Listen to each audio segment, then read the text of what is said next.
Hey, everybody. Josh Sheridan here with the Barely Legal Podcast. They demand my alter ego, but I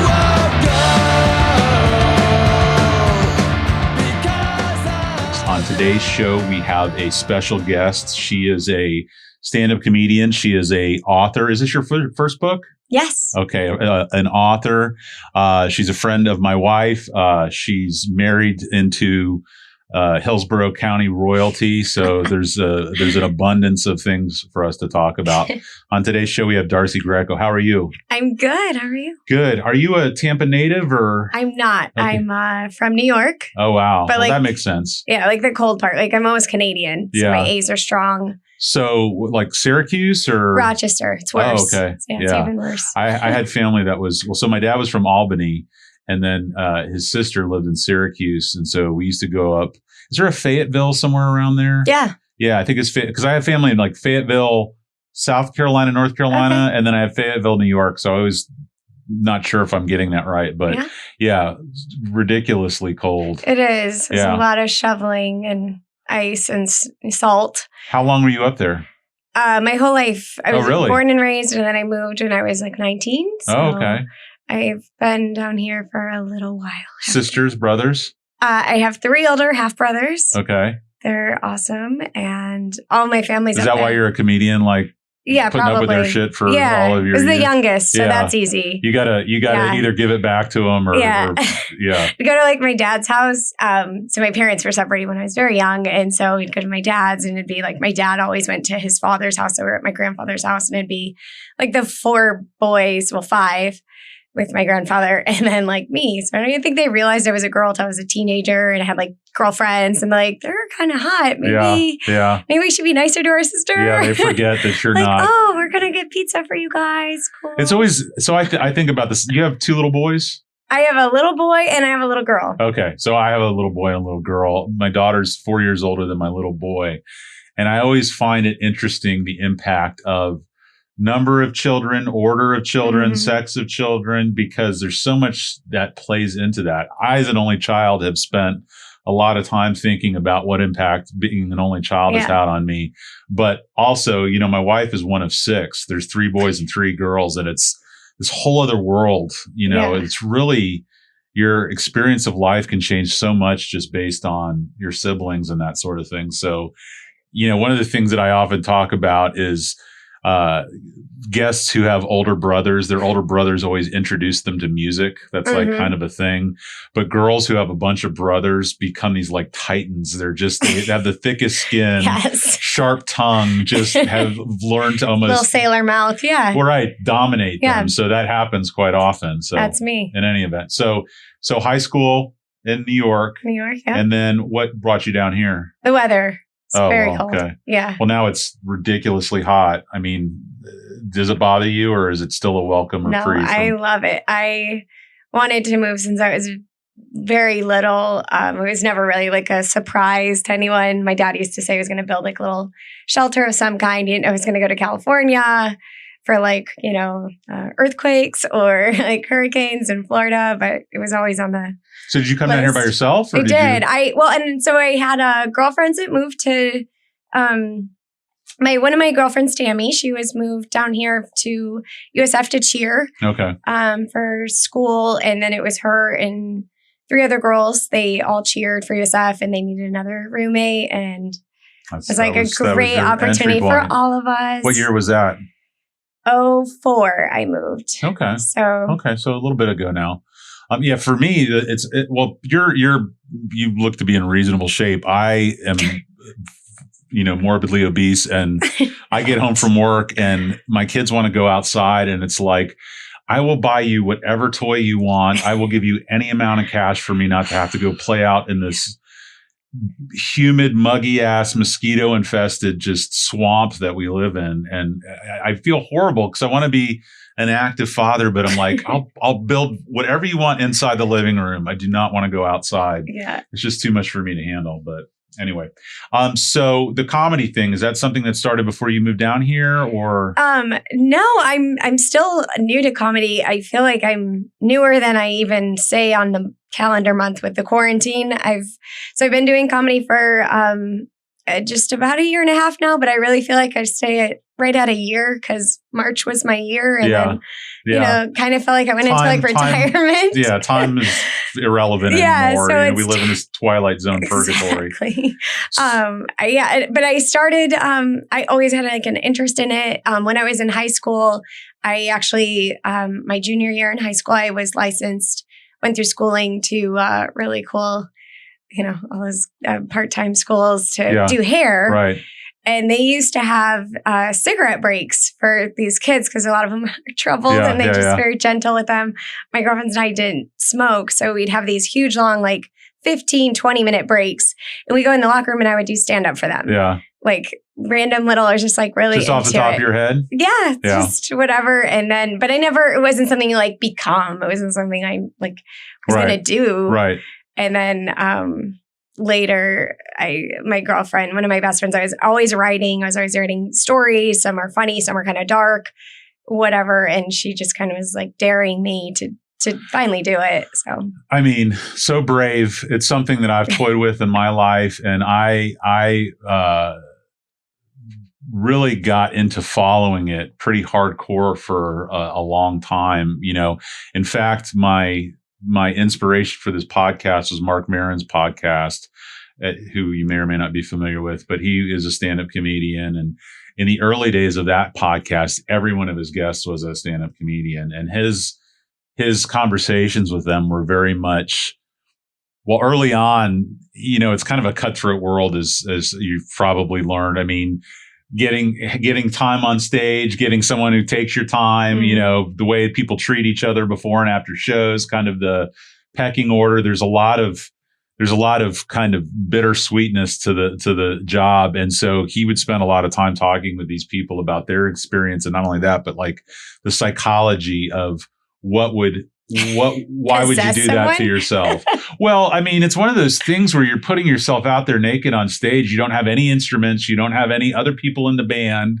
You know, you're not playing songs that they know. You're really without a net jumping out in front of this crowd. And it's one of the bravest things that you can do. I can think of a few other. Fighting in a war, that's brave too. But I'm saying, you understand what I'm saying. No, I want that award. I want to be the bravest. Let's go back to that. Yeah. Well, but I mean, I would have to imagine it's very difficult to do, but it's the great thing about it, and I've experienced this on much smaller levels, is that when it's going right, it's beyond compare.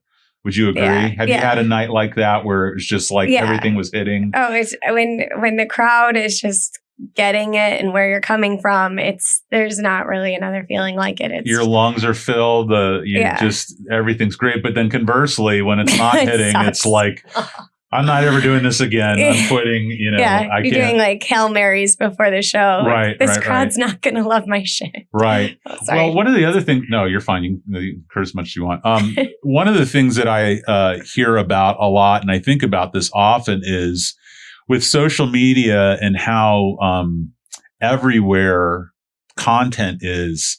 It seems to me it would be next to impossible to not steal from people because, you know, like, how do you make a joke about COVID right now and not be at least stepping on someone's toes to some degree? Yeah. So do you think about that? Is that something you consider? I mean, like the original thought of a lot of funny things are like even writing a story. I mean, the story, they've already been done. So it always comes down to from your like interpretation, from your angle and your creative, ideally twist. But, you know, some topics, it feels like they've just already been done so many times.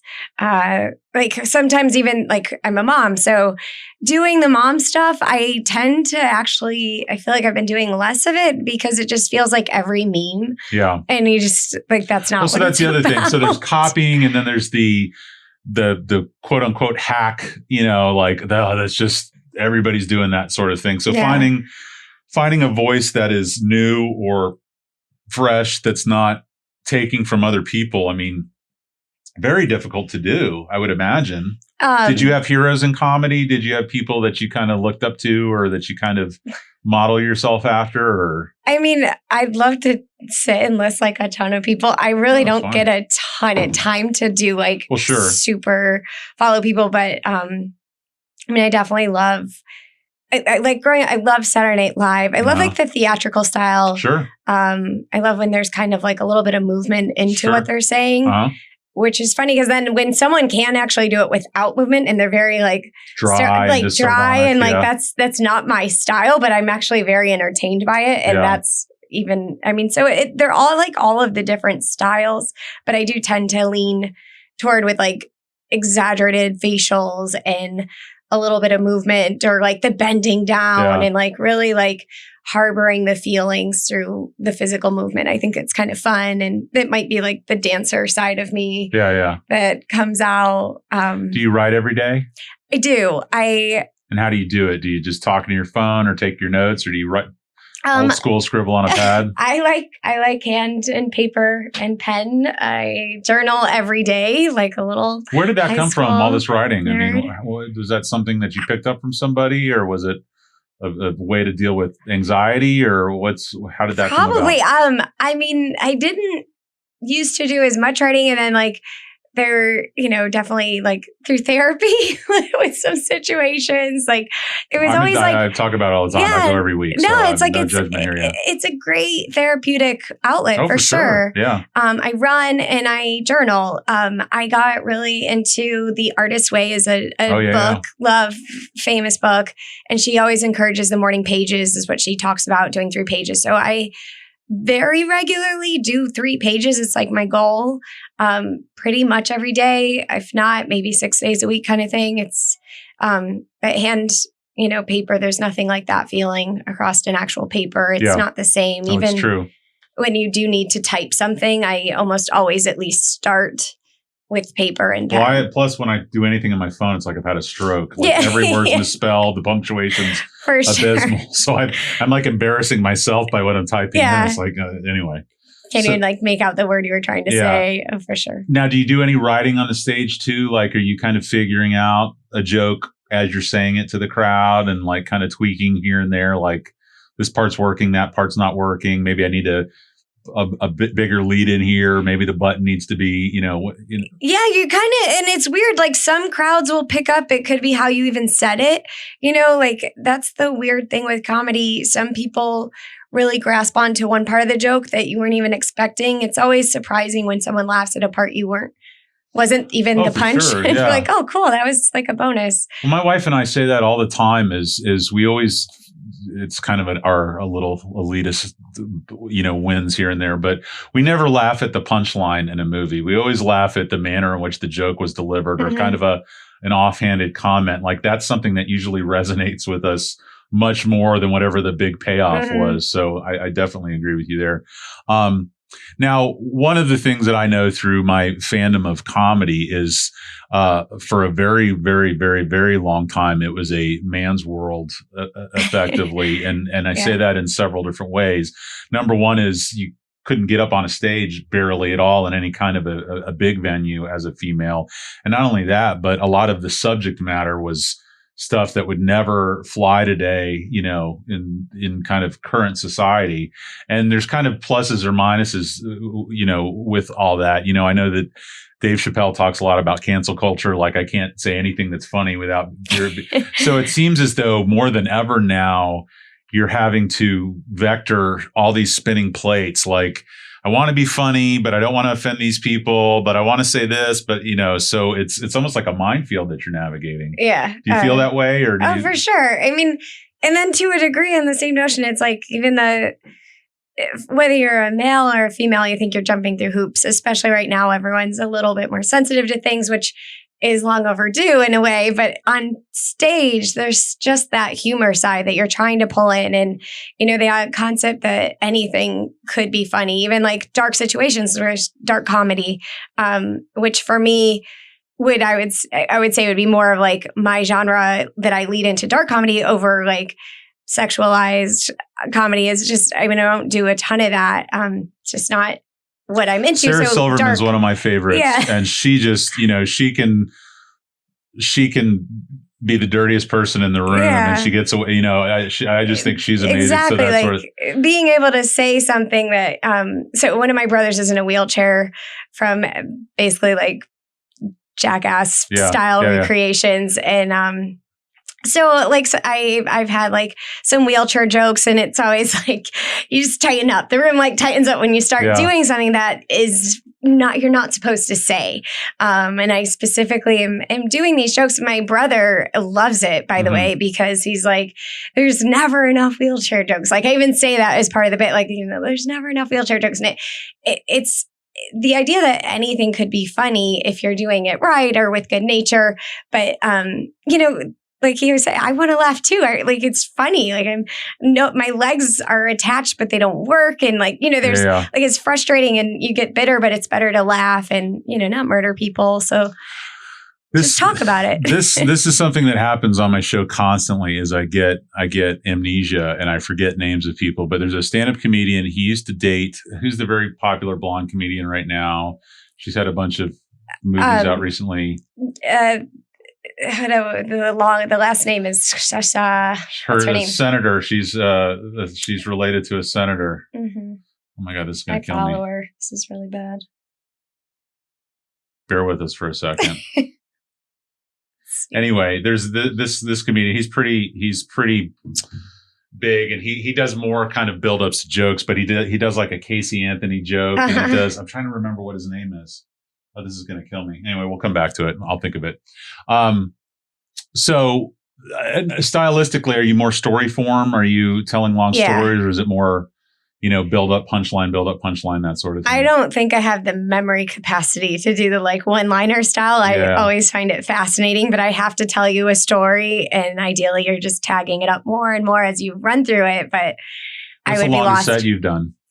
The longest set was I did 15 in March. I've technically done a 25, but it was like and not a tight 25. It would not have been tight. Right. It was actually like funny because it was at a children's boutique store and it was like a mom's night out thing. So there's a lot of like extra ad lib, like random storytelling for the mom part of it. It was like bring your own drink and then shop and you get to listen to comedy. And it was really fun. Actually, it was a fun event. But so have you been shut down completely for COVID, or has there been any opportunity to do it? No, I mean, it's coming back and it's getting better. It's hard to find mics right now.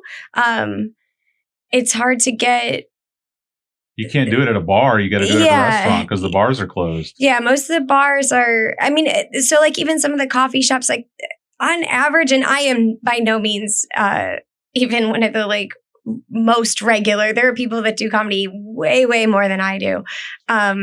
I'm always battling. Especially up in New York. I mean, those people are like 6 shows a night, driving back and forth over the bridge. And, we on average, like I would do like 3 or 4 sets a week. And depending the fourth one, it kind of depend. Like Thursdays used to be a really great night here in like Tampa area local.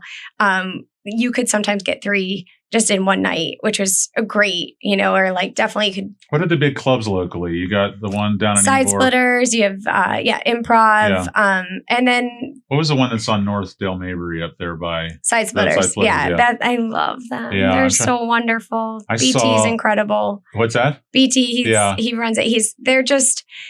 They have done so much to even be open. You want them to succeed. Yeah.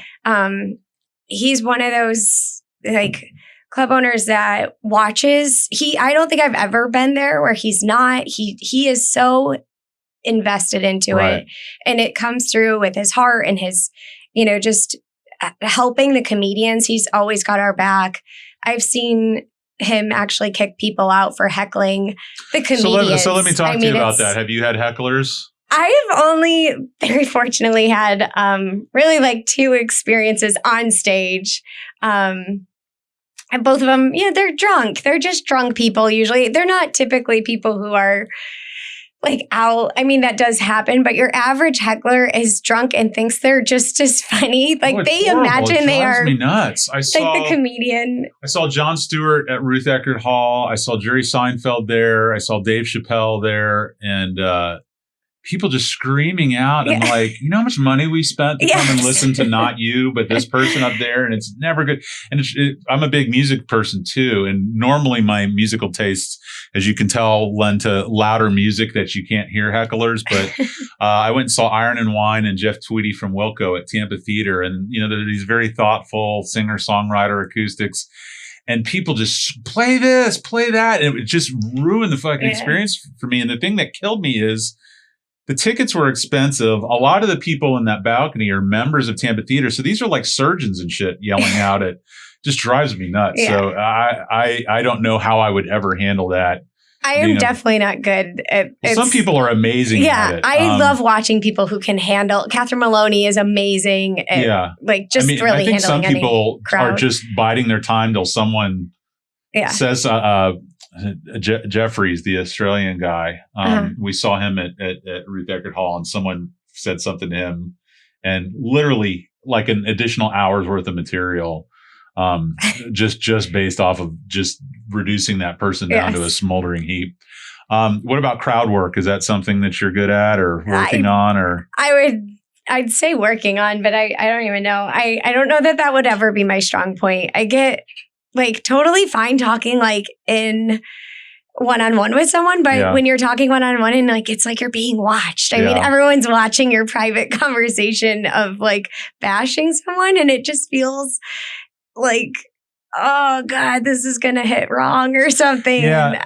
It's not my strong point at all. Well, it used to be in the 80s and the 90s that people would have an hour and they would just do that hour for a decade. Yeah. And at some point, I don't know exactly when it happened, but comedians started becoming very hard on themselves, and they, I'm only going to do this type of thing, or I'm going to do this every day, or I'm going to write new material every day, or I'm going to do a new hour every year. And it used to be unheard of that you would do a new hour every year. And now that's like the standard with a lot of the top people, every year is a new hour. And I mean, I'm sure there's a formula that people, I don't know how true it would be, but I'm sure I would bet that the comedians say it takes this many hours to get a strong hour. So there's got to be some sort of formula, plus or minus, that on average would be for people. But I mean, even like Seinfeld, he's a squillionaire, and he's still going to the Cellar and all these different places in New York and doing it. And it's amazing to me because, a lot of different, whether it's fighters or athletes or musicians or something, they kind of get to this point of what else is there for me? Like I've reached the highest high. But then there's people like Seinfeld and some of these other Chappelle, like they don't do it for any other reason than it must scratch some itch that they have. Mm-hmm. So anyways, very interesting. So is this something that you're hoping to build into more of a career, or is this? I mean, like down the road. We've got two other thirds of you to talk about. We haven't even gotten through yet. Yeah, I mean, obviously, I think deep down, everyone would love the idea of like being able to make just about anyone laugh and going to different cities and the whole thing, But right now, with my kids being little, it's not even really, I can't say it's like really a dream right now. It's more just like get used to it, learn it. I'm year one, like I said. I mean, I feel like a baby. There's people that genuinely, I mean, you could probably know more. You have more history into it. And, I'm still just trying to navigate it and learn. Well, I mean, I'm very impressed by it because I've got another friend of mine. We're both attorneys and we used to be partners, and he has got one of the sharpest wits. Like everything he says is tweaked to precision without him even having to put any work into it. Just everything he says is a one-liner, and it's the exact perfect thing. And he says it without hesitation every time. And do you have those people in your life that they just get you like, oh yeah. And so that's him. Absolutely. And we are always talking about doing it. And this has been 20 years that we've been talking about doing it now. So the fact that you crossed that line and got into that world is, very impressive. But so kind of switching gears here, I remember at some point. So the way that I think I first became aware of you is that you worked with Melissa, Yes. who's my wife's hairdresser, and I'm not sure if it was always Salon Belladonna or if it became that after several. I've been at Salon Belladonna for 15 years. Okay, so it's been a while. I've been there a long minute, like turning into one of the like scaffolding at this point. But, I mean, you wouldn't be there if people didn't like you and you weren't, giving them good service. But so the point that I was getting at, though, is at some point along the way, my wife was telling me that someone was asking her questions about the law because they were writing a book. And I was like, oh, that's pretty cool. That's pretty cool. And this was like a few years ago, a while ago. Yes. And so at some point along the way, I think I've heard about you, but I didn't realize you were the same person in all of these stories. Like someone was asking Dean a legal question for a book.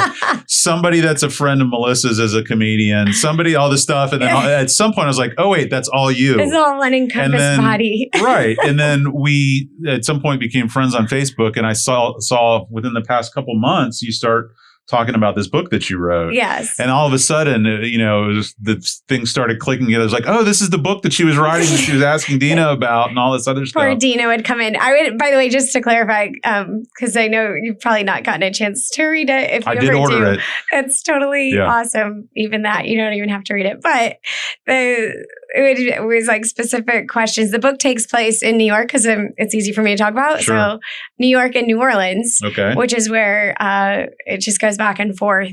And not even getting anything away. There's a topic where someone ends up with basically like a DUI situation. And I was really needing the character to end up back in New Orleans. I'm like, could she get a DUI and go back with like a slap on the wrist, ankle bracelet thing? And then she could like fill it out in New Orleans. Like, is that possible? Like, also, if she's really incoherent, does she have to be in trial for this? Like, could she just be represented? Like, I'd like ask her, just because when you write a book, I think like, one of my biggest pet peeves is finding some really small detail that is at the end of the day irrelevant to the whole story, but it's so important. And people who do know it, it's going to just give them this terrible taste if it's wrong. You just have to research. Like you're just talking my language because this is always since I've been an attorney, and Dina will tell you the same thing. People always like, do you watch this show or do you watch that show? I was like, I can't do it. Yeah. It's so wrong. It's but I'll tell you, is it called A Marriage Story or Divorce Story? It's on Netflix with Adam Driver and Scarlett Johansson. I started watching that. That is the I didn't get to finish it. But. That is the most on point representation of a divorce that I have ever seen. And that movie just shook me in a way that I haven't been shaken by a movie in quite a long time. And I try and tell my friends to go watch it, but it is like, you're wanting me to go watch a movie about divorce? It's very depressing. It is. But first off, Adam Driver, I don't know if how aware you are of him, but most people know him as the evil guy in Star Wars, or just this kind of tall, goofy guy. He gives the most amazing performance I have seen, and I can't even say how long. It's written amazingly. The law behind it and the storyline behind it. Now it takes place in California, so some stuff's a little bit off. But I have seriously discussed making new clients here watch that movie before we go down the path because they just don't understand where they're going, and so I hear you I think a story can live or die by getting the framework right. So what's the without giving too much away, like what's the back jacket description of the story? So basically, the book is called One More Iris. Iris is the main character, and she comes from a very turbulent kind of childhood. There's a lot of addiction and that she's brought around. So her biggest goal in life is basically to not become her mom, who is an alcoholic. Wasn't that all of our biggest goals yes, in life? Of course. We love them, but we don't want to become them. Exactly. And then we end up becoming them. Exactly. Yeah. So like many people, she moves away from what she believes, then she'll have this fresh start and she will not become them with the, geographical change. But she ends up going to college in New Orleans. And so it's just a perfect little melting pot to cook in. Did you do time in New Orleans? I did not. Okay. But really only tied in New Orleans. My husband and I got married there. And he grew up going there a ton. He loved it. It's a quick flight from here. Yeah. Sucks in COVID because you can't do any of the amazing things that make New Orleans so awesome. Even their drive-through drinks are gone. It's terrible. A quick story. We were in New Orleans for New Year's Eve. God, I want to say it was 2012, but probably earlier than that. And we had been on the main street there. And at some point we kind of found our way off the street and we were in a bar, and I had this addiction to jukeboxes. So I will piss away too much money and it's ridiculous in this day and age because you can just put whatever you want on the phone, but it's like, Love Bites by Def Leppard would be the best song in the world to have shots to right now. Or, Van Morrison, whatever. Just you find yourself looking for weird shit on a jukebox, but it's like, I'm going to make this moment perfect in this bar right now. So I'm sitting there just feeding quarters into this jukebox, and it was Dina's brother. We probably like 10 of us. And all of a sudden, it looked like the Matrix. All these guys come in suits. They all have earpieces in. I was like, what the fuck's going on here? And George Bush's daughters walk in. The place is surrounded by like Secret Service and George Bush's daughters and their boyfriends. And there's all boat shoes and braided belts and, rolled up sleeves and foppish hair and just exactly what you would think his daughters were hanging out with. And they were just there to party, but it was the most bizarre. I mean, I was shit faced anyway, but I always remember that's my New Orleans story. That's fun. But anyway, so, writing this book, I mean, so you're already doing your 3 pages in the morning, you're already doing your routine, and now you're writing this book. How long did it take you from the first seed to sending it off? Well, I think it's one of those things I have like this. I've always wanted to write a book. It's one of those things I think people sometimes even say like, oh, I want to write a book one day. And then I like follow through. I like to do it, to really do it. An end to so I probably have talked about it even longer than I remember. I was actually pregnant with my daughter and I ended up on bed rest was what actually happened. There's and a that's weird when you have too much time. There. Well, sure. I mean, in a lot of ways, that's kind of an awesome side effect of a otherwise harrowing situation. Yeah. So I just found myself with way too much time, and you literally are not allowed. And I run marathons. I've done like some good, I like to think kind of tough stuff, but it is painful for someone who is very active and moving and to just have to stay there. So like, no, this is for the baby. I can do it. But like, I hate being lazy. It was a lot of pregnant women, rough. I mean, setting aside complications go two ways. Yes. Either they become very docile or they, combat it. And I think Dina and you are similar in that way. And some of the people in their family, it's like, not endangering the baby, but I'm going to do everything I can to be healthy and have a healthy child. And it's hard when you're a very active person to have something stop you from doing what you want to do. You get there's the anxiety of like, oh my gosh, I could genuinely go into labor like any second. That's what this whole thing is about. So there's this scary side. So every day a lot of judgment too. Yes. A lot of people like, should you be doing this? What was it? Did you watch the Curb Your Enthusiasm? I loved Curb Your Enthusiasm. Did you see, it was this last season where he's on the treadmill next to the woman who's pregnant and he's kind of like commenting on whether or not she should be running on the treadmill? No, I didn't, but I would definitely love that. I mean, I ran through my pregnancies. My son's, I was fine, AKA fine. I did end up having him at 35 weeks. So that's what kind of put me with my daughter into this higher risk category. Yeah.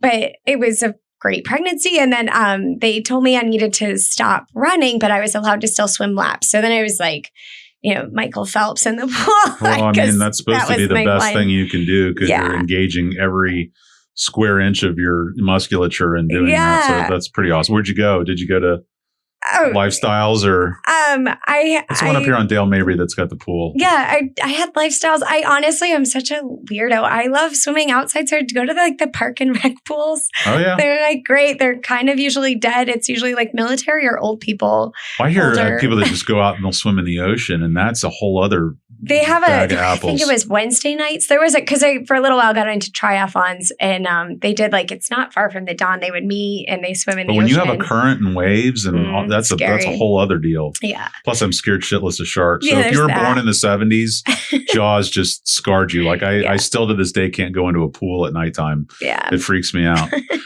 So But anyways, yeah, so I was laying in my couch doing nothing, and I was like, well, maybe I'll write a book. Like, maybe I'll try and like do this. And so I was like Googling, like, how do you write a book? Literally, like in you my gotta let search me bar. know because I want to do that too. Yeah, so Yeah. it's like you should be writing, and you should be writing a lot, and you should be sharing your work. I'm like, sharing your work? Like, what do you want to read my little like Yeah. journal today? Like, Yeah. what do you share it? Yeah. So blogging kept coming up. So I was like, well, I guess I could do that. Almost like crowdsourcing editing. So It's like, is this shit or is this good? Or? Yeah, what do you guys think? So I started this blog, and I'm not really like, it was like mom blogs were like really like getting like big at this point. And I would talk about like mom stuff, and then I do hair and makeup for a living. So like that was in there, and then I work out. So those are kind of my topics. And then it just kept venturing into different things. And I would do once a week. I would just post. That was my little accountability thing. And very quickly into it, I remember we were driving, my husband and I were driving over to Orlando, and for some reason, both kiddos, so now they were past the bed rest, and both the babies had fallen asleep. Mhm. And I started writing this story, and it was kind of on more like the mental health stuff. And this story of addiction, and specifically it was an AA story that I was writing and revolving around one of the first times I'd gone with a friend supportively to an AA meeting, and how just like some of these like weird feelings and stigmas that you like get in your head, which are so stupid because like I feel like everybody actually does know an addict or something, but it's I still think like everybody is an addict if Yeah, you really want oh, to dial down. we can even go deeper. But so anyways, I wrote this story, and it was to me so much more what I wanted. I didn't really want to be doing. I mean, I love doing hair and makeup for a living, but I don't really. I mean, what hairspray should you use? It was so not More of a me. creative, was the right brain versus left brain type of consideration. And it just felt so much more interesting. I ended up writing this one story, and I had posted it, and it was more on mental health, and it was specifically a story where I was visiting a friend with permission, and we didn't use names or anything in it, but visiting them while they were in the psych ward, and just all of what you're seeing and thinking and feeling, and the emotional level of like just sympathy, and like not being able to connect to someone when they're really in this dark place. In their case, where depression had basically taken them, there was nothing, if you will, physically wrong with that. Sure. Yeah. And it was just so, it was such a interesting, totally different, not mom story, but I ended up having like, I don't know how many views or hits, and especially like just private messages and all this stuff on. Pushed a button and hit like a chord. how, oh my God, thank you. Like, and it just felt so much to me like more helpful. And I think at the end of the day, that's what Well, plus we wanted to the most. like with stand-up comedy, when you're getting a response Yes. that makes you double down, Yeah. lean into it. Okay, I'm going to go further. It's when people are Exactly. indifferent, don't give a shit. It's just like, I don't know, whatever. Exactly. So now, okay, so we're back in the car. We're driving to Orlando, and the kids both fell asleep. And I ended up writing this story. Specifically, this was the AA story. And I got there, and I wrote this whole story from a basically fictitious side. Yeah. And I wrote the main character like from this first person perspective of it, as if it were me going through AA. And it was just such an empowering thing to Amy be. Schumer. Keep Yes. going. It was so empowering to like get to like give the details that you couldn't or would hold back, because, I think you don't want to like call people out or Right. make them feel uncomfortable. And yet if you're going to tell a story, like to me, those details are what you're going to grab onto. Right. And if you don't have them, why even bother telling it? Right. So that's when this idea came that I'm going to write this book that I've always said, with all these family situations I've been grown up with and different things, like, but it's going to be fiction. I mean, I'm not a celebrity. Like, who cares? I'll just make it up, and they'll be like inspiring to it. And I was like, yeah, I'll do it. Like, this was so cool. I mean, the one time the kids both fell asleep and napped at the same time in the car ride. Yeah. So, you know, It was kismet. yeah, The stars were aligned. it was just a beautiful drive. So I was like, I'm going to write this book when the kids go to like school. And my husband was like, well, babe, I mean, you find time to run, you find time to write, you find time to volunteer. Like, you do your blog. I think if you really want to write a novel, you could do it now too. And That's it was awesome. Isn't it nice to have a supporting spouse or Yes. like a significant other that like doesn't talk you out of Yeah. doing things? I mean, that's a big part of it too, especially when you're in the creative Yeah. world, because not everybody's down for that. Yeah. You know, they kind No, of he's a trooper. I mean, now I know because of your last name, he's a Greco, but what's his full name? Gavin. Okay, would he Gavin mind if I Greco. asked about? Would he what? Mind if I asked about him? Oh no, I mean he's it's funny. I actually had a show just Saturday night down in where were we? Not where were we? I gotta look at my show. Anyways, we were down south. We drove down. We ended up where did I go? Are you doing your show for him often? Is this funny? Like, is he your, No, he's probably my toughest critic. Punta Gorda, that's where I was. Okay. No, it's just funny because the guy who was running the show had this cute little like one stick, very like, you know, slap stick style, where he would have someone volunteer from the audience and do this little ba-dun-dun-sh on the drums. Yeah. And so just asked my husband to do it. And I'm like ready to cry. I'm so happy because my husband hates Probably attention. doesn't want to be anywhere. He's like, there. so yeah, like we'd go, even for years, we were dating, we'd go to like comedy shows or something. And I'd always be like, oh my God. I hope they call on me. Don't you like feel like you could just get up and do it now? And he's always like, no, not at all. Well, that's good though. That way you guys aren't stepping on each other's toes. Yeah. You can be the star and he can be the manager. So, yeah. Well, that's cool. So with the book, when did you finish it? So I finished, I mean, I wrote this, so I basically wrote the book in 1 year. And then, now I'm sorry, I keep cutting off, but I have this problem where I lose interest so easily. And like, I used to be somewhat of a graphic artist in my younger years. And I would always spend all this time on the figure or whoever the subject of the picture was. And then when it came time to do behind it, I would just get exhausted. And so with these books, it would seem to me like, okay, I had a great chapter or whatever. That's amazing. And then this one's not working out. It seems like there's so many opportunities for you to just kind of give up on it, which you said your big thing is finishing projects. So I don't have that. So, and that's probably good. But I mean, is there a difficulty at times kind of getting through it? Yes, I think that honestly, though, it's almost opposite. I think the hardest thing is there was so much story that I wanted to tell. The hardest thing is, I work, yourself. I do hairs, you know, I run at 4:30 just to get it done. Otherwise, it's not going to happen. And I mean, we don't have a maid or anything. So I cook, I clean, like just sometimes you have that train of thought where you're like, I've got to get this story down. I got to I'd be on a run and literally in a crazy sounding way, it'd be like the characters almost start talking to you and you're like, oh my God, he's totally got to say this. And it has to be that exact word that he's like looking for some way to get it down. Yes. And you're like, so you like have to run home or cut it short or whatever. And like, so for me, it was always a matter of like getting consistent time together, strung together, not like 5 minutes here and 10 minutes there. Cause it really is hard to string in a thought process or a conversation with someone that you're writing. And to not have that time to do it would be like more frustrating than like, I felt like I'd always be like, okay, if I wake up at like 3 a.m., that's I awesome. Get a good That's hour a passion. and a half That's you doing what you love. I mean, that's so rare, you know, to know what that is and then be able to do it. One of the other things too that I've often heard is, you know, it's hard to know when you're done writing it. Was that something that you ran into? Like, kind of like, I could just, you know, tweak this a little bit more or touch that up a little bit more? Probably much like comedy. I kind of just learned or did my own thing the way I see it. And so, in the way it just came to me. So for the story specifically, like with comedy, if I see someone doing something I like, I'm like, oh, maybe I could try it like this style, you know? Yeah. And so like when I'm reading, if I see or am reading something that I like just feel good about, I would just do it. And so I wrote the story as it kind of came to me. I ended up writing basically the climax of the story was like my first chapter. And then that's kind of cool because you know what you're working towards. You know? And then like the first two chapters kind of came, and then the end came, but the very like last part of the end, like the last page, I actually had no idea what direction was really going to go. Uh-huh. And again, not giving anything away, but I didn't want, I mean, it's for the most part a fairly dark story. And then, you know, with addiction and there's all sorts of, there's prison, there's psych wards, there's all sorts of stuff that ends up sounds like my into job. this. Yeah, sounds like my day to day. Yes, that ends up like in it, in denial, a lot of denial.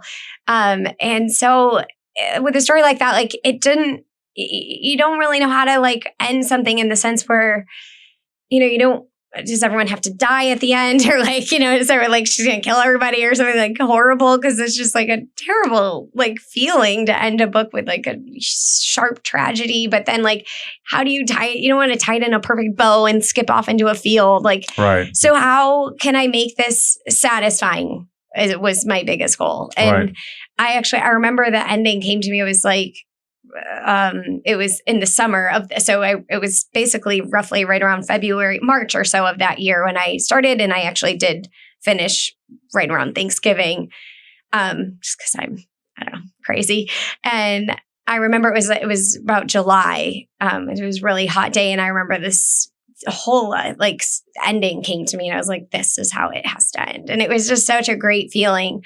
And then I kind of would go back and write going forward to the end again. You have and to then you fill it appreciate whether it's a painting, an album, a story, a book, a movie, or whatever, something that is so perfectly self-contained that it has a beginning, a middle, and end, and everything is as it should be. Because, you know, a lot of times you get 2/3 of that if you're lucky to get, you know, Mm-hmm. the full package there is rare. So when you get that, that's pretty awesome. Have you started thinking about another one?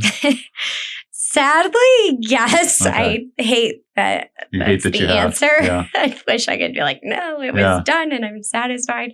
Matter of fact, so basically after I wrote it all the way through in one-ish year, not consistently in the sense where I'd like get to even write every day. Some days you don't get a chance with work or hair or whatever, mom. But so it took me about 2 years to actually go through and edit. And then, do you have an editor too, or do you do it all on yourself? No, I am dyslexic. There is nothing about me that should be writing a book. It was one of my like biggest challenges. I never went to college and I've always had this like horrible feeling that I'm just not smart enough or not good enough. And like, what do they call it?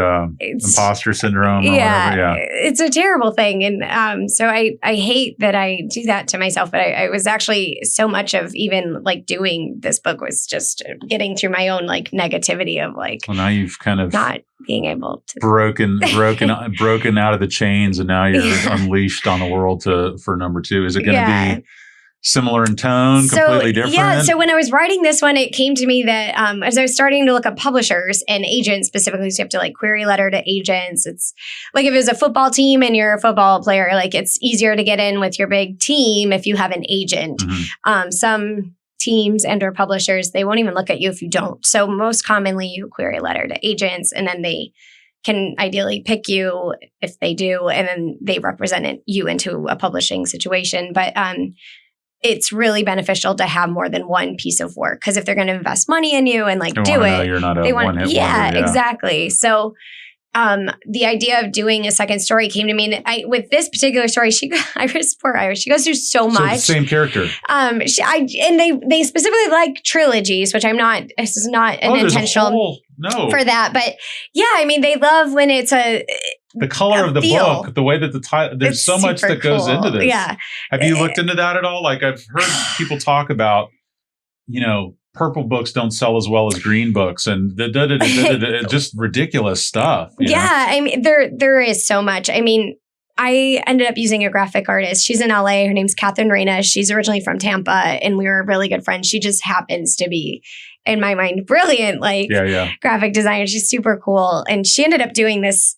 It's basically like a heat lamp look that goes over the photograph. And growing up with my 3 older brothers and, you know, all the men in the house, it reminded me of the Terminator and like a heat lamp. So I just loved it right away. But yeah, no, I mean, there's a lot of weird stuff that like, that's even Do you struggle with writing for commercial success versus artistic integrity? Like, do you worry?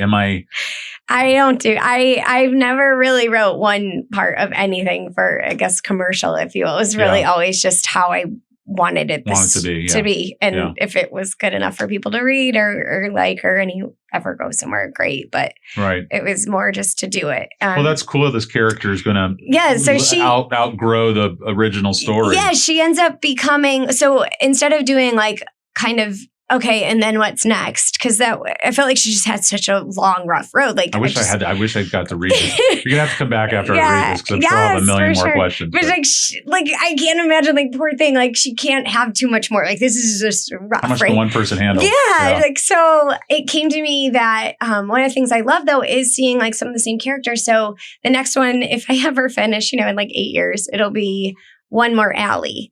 And Allie is her best friend. So now they're somewhat more of a parallel storyline. So actually in my last year of editing, when this kind of came to me, I had to go back and change her name specifically because it is really important, just like Iris's name is very important to the story. And so Allie was originally a different name. We had to change that. I had to change her career and a couple things so that when we do one day, if I ever get to One More Allie, that works better. Yeah. Like, when did it come out? Like, when was it available to the public? This one? Yeah. It's been 3 weeks. And have you gotten reviews from people? I have. I've gotten a bunch of.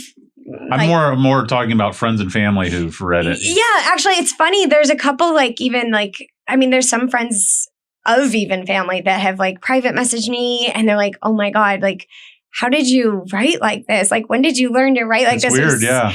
Really flattering and very sweet. Does anybody is that me? Is that character me? Or is that? So my mom, this is fun. Well, so by the way, I should, full disclosure, my mom is not actually an alcoholic. Yeah. She is not the one. My mom's amazing. I think I've seen her drink. Devices that she used to move the story along. Exactly. So, I've actually, as a hairstylist, I've always been fascinated with the dynamic of a mother-daughter. Well, you become a therapist too. Yeah, you get to hear a lot of the weirdest shit going on in people's lives. Yeah, and it's super common. And in my life, I have 3 older brothers, so it's automatically like a little bit different. But the sisters and like the sistery things that come through that I hear about are very interesting. Like things I would never even think of fighting with my brothers about. I mean, oh my God. It's just all this estrogen that I end up writing about. Yeah. But I don't know. I would be afraid that so when I started doing this, I did it about a year ago. I was trying to decide how much am I going to, because both my parents died right before I started doing this. Yes. And amazing heroes of my life, but they both were alcoholics and they both struggled with depression and anxiety and all these types of things. And so I was, should I talk about it, not talk about it? And I just have decided to talk about it. But one of the things that, you said earlier is, how people view addiction is through going through their passing with me, I became even more empathetic than I was originally. And it just became so clear to me that everybody has this cross in their life that they're carrying, no matter how happy they look on the outside. And this is not a novel concept, but life is fucking hard. And to get through it, I mean, no one gets out alive. So kind of let people's transgressions go a little bit. I mean, if you're a rapist or a murderer or a pedophile, those things, more frowned upon. Yeah, we frown upon those things. But I mean, you say you have some wine at night to kind of take the edge off and go to sleep, or, maybe, whatever the thing may be, like, it's hard to get through the day. And especially, another thing is, so I witnessed this with Dina and you sound like you remind me of her in a lot of ways. She is a perfectionist. She's amazing. So that's she doesn't half-ass anything. And I am able to do much more things because I half-ass everything. So I can do many more things half-assed while she does a very select few things very perfectly. But, watching her with the kids and the amount of pressure that she puts on herself. And then with COVID and this past spring, she had to teach our daughter Stella. And, I would just say, turn the computer on and I'll be back in 2 hours when you're done and let me know what your homework is. But Dina's there. She's correcting it. She's doing all this stuff. And so, these faults that we place upon our parents, bringing this back around to actually what we're talking about. As a child, I was very judgmental of them, and why couldn't you have stopped drinking, or why? And now as an adult, I'm like, wow, I kind of see where you're coming from. I see, it is tough. So, anyway, not to make your story mine, but addiction, it takes on so many forms. And I think one of the hardest things that I know for me, even I've had friends that have gone through this where like being able to accept like that something is even an addictive behavior, because in the story, this character who doesn't want to become her mom, who's your stereotypical alcoholic who has, fights, and she loses, she has jobs and she goes through many men and the whole, like what you expect the alcoholic to be. And so Iris convinces herself that she isn't, because she basically becomes successful. She goes to college. She drinks top shelf. She ends up becoming an artist. And so she has this very lax schedule where she doesn't have to wake up early, and everything is very like, well, I'm nothing. Built her life around it. So it's kind of like, I always find it fascinating when people are just shocked if it's like a CEO comes down with like this horrible addiction, is in like a tabloid or something, like he had everything. How could that person be an addict? And you're like, they still are human. They're just as human. They actually have even more pressure. 100%. And there was another, I wish I could find the quote somewhere, but I think it was Tom York, who sings for Radiohead. He was talking about jazz musicians. He was talking about like Miles Davis and John Coltrane and all these guys. And if you're familiar at all with jazz music, especially during that time, heroin was just a huge problem. And it said something to the effect of, you don't just decide one day to become a heroin addict. It's, you try it one night because you can't go to sleep, and then and then it's a game of inches. And when you finally reflect on where you're at, you see how far you've come, and you're like, holy shit, like what happened to me? It's not like every day you're taking notice of the needle moving incrementally in any kind of a direction. So definitely, not only interesting subject matter, but in this day and age, it's just crazy. Towards the end there, my parents, one of the things that they do, you talked about the mental health industry, the elder community and how they're treated or not really treated at the end of their life.